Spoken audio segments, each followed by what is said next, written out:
And all the reviews say, don't be a white guy with dreads. Okay, so that's like, that is, like, almost everyone agrees that that's a bad idea. So, I don't know. I think dreads are really cool, but apparently it's not a good thing. So, yeah. So, Chapter 3, Transient Response Performance. Let's review just for a moment what we're doing here. So we're going through the 3 different performance criteria, or performance categories, really, for control systems. So before we start designing them, we have to know what kind of performance we'd like out of them and how we're going to characterize that performance. So we started with stability in Chapter 2, and that was pretty straightforward. I mean, there's a very clear line between stable and unstable, and then there was the marginal stability definition. All pretty clear stuff. And you usually just want to make sure your system is stable. There's an amount of stability, a sort of robustness that we discussed too a little bit, but so you could be like just barely stable, and that's like a bit concerning. But there's a pretty clear dividing line between stable and unstable and all that. So we learned about that. We learned about how to go ahead and compute, like, is this going to be stable? For what range of gains is this going to be stable? That type of thing. And then now we're going to turn our attention to transient response performance for Chapter 3, and then we'll move on to steady state performance in Chapter 4. So stable system time responses are often described in terms of 2 intervals, loosely defined as transient, the first part, during which the effects of initial conditions and I would add step or impulse inputs remain significant, and steady state, the second part, during which the response has settled near its final value or final amplitude of oscillation. In this chapter, we consider performance in terms of the transient response. In the next, we will consider it in terms of the steady state response, specifically as steady state error. The transient response characteristics are typically found via 2 methods. Analytically, and there are 2 subcategories of analytical characteristics of transient responses. So precise analytical for first and second order systems without zeros. So if we have first and second order systems without zeros, we're going to actually derive several analytic expressions in a future lecture, lecture 3.2. And 1b, approximate analytical, for first and second order systems with zeros and higher order systems that have dominant poles relatively close to the imaginary complex plane axis. Those are the 2 analytical ways we'll evaluate performance. We'll develop performance criteria. It turns out that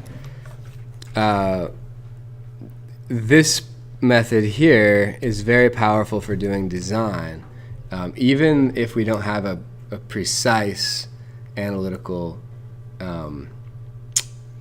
expression for a given system. So if it's a second order system with zeros, for instance, or if it's a higher order system, we won't have an analytic derivation necessarily for the performance criteria. However, we'll still use this sort of second order approximation as a starting point for design. Even though the approximation might not be great, it gives us at least a place from which we can start bootstrapping our design. We can start iterating from there.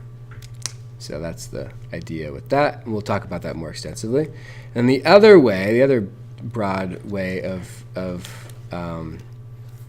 evaluating performance criteria is to numerically simulate the response. Okay, so that's another method.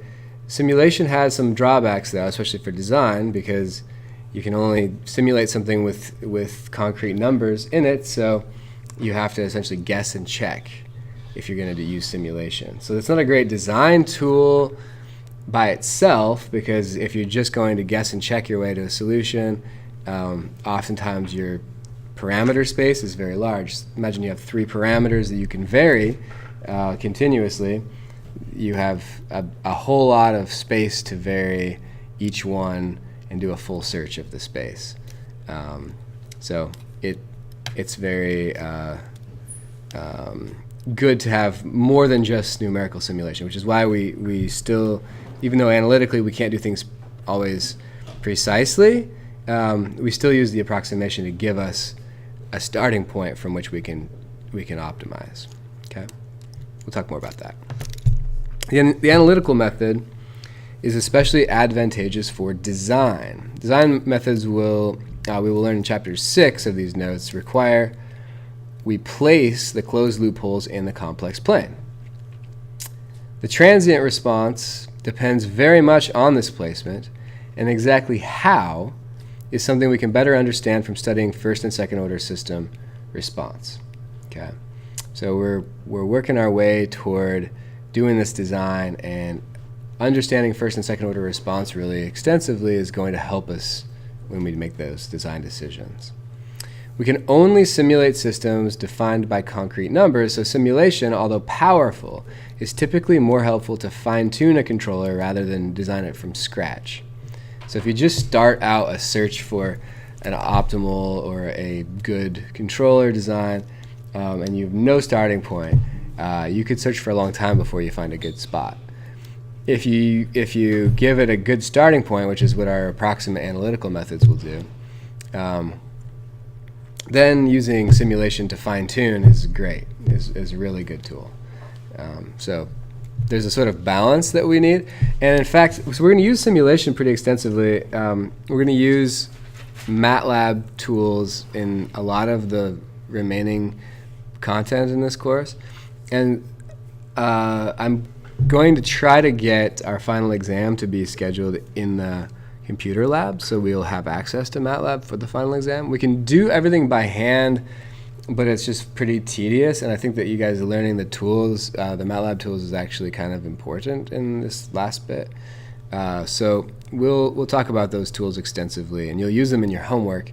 There are some methods to do some of this work by hand, but it's kind of tedious, and it's not necessarily that enlightening to do it by hand. So that's why I'm leaning towards using MATLAB, and we'll see more about how that works later. So you guys will be able to design a controller with MATLAB on the final, hopefully, is how we're going to do it.